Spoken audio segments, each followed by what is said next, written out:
Благодарам председателке, почитувани присутни, драги млади, почитувани представници на младите. Мислам дека денеска отворивме важна тема и сакам да му честитам на клубот за младински политики и младински прашања што ја отвори баш оваа тема. Јас нема да се осврнам толку на менталното здравје, туку ќе се осврнам на оној момент, а тоа е врз основа на кои информации. И не зборувам само за најмладите, туку зборувам и за млади до 25, можеби и 30 години. Врз основа на кои информации тие млади носат одлуки во својот живот. И тука не зборам само за политички одлуки, туку зборувам и за животни одлуки. Например, некој млад човек може да одлучи да не запише високо образование, бидејќи верувал на некои рилови на TikTok, дека животот може да биде прекрасен, успешен и твојата односно иднина да биде загарантирана и без завршување на било какво образование.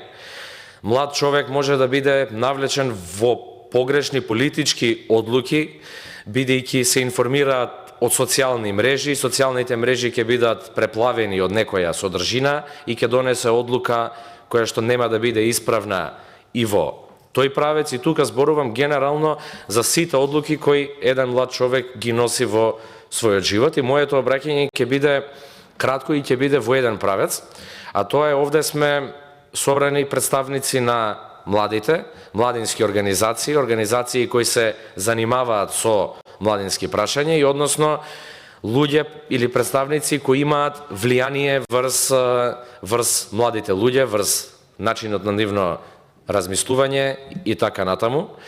Би ве замолил сите, и јас тоа го правам, како председателите на подмладокот на ВМРО-ДПМН и ги повикувам и другите подмладоци и другите представници, да апелираме и да се обидуваме што е можно повеќе да ги убедиме младите да посветуваат малку повеќе време во сопственото информирање од тоа кое го посветуваат во овој момент. Не можеме да се информираме целосно за некоја тема од еден наслов, не можеме да донесеме животна одлука врз основа на TikTok рил со добра мотивирачка позадинска музика која што уверува во нешто кое што е една апсолутна утопија.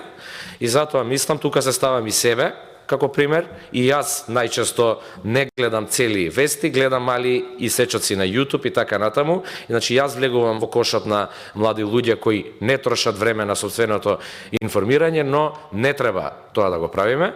Треба да посветиме време, да навлегуваме малку во суштината на работите, во суштината на секоја порака која ни се испраќа на нам, бидејќи за нашите животи станува збор. Онака како што ќе се информираме, онака како што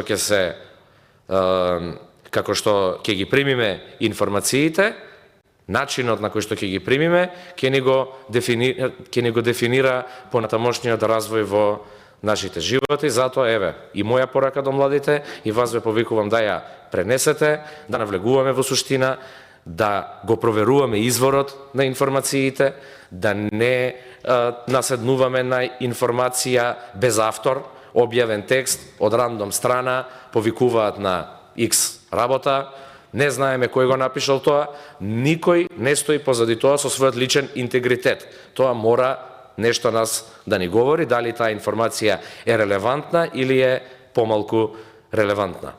Ви благодарам на сите, одлични дискусии мислам дека имавме денес. Повикувам и во иднина да ја третираме оваа тема, бидејќи е важна од повеќе аспекти, како што кажав, и од овој аспект кој што го зборував, и нормално од аспектот на менталното здравје и така натаму. Ви благодарам на сите за вниманието.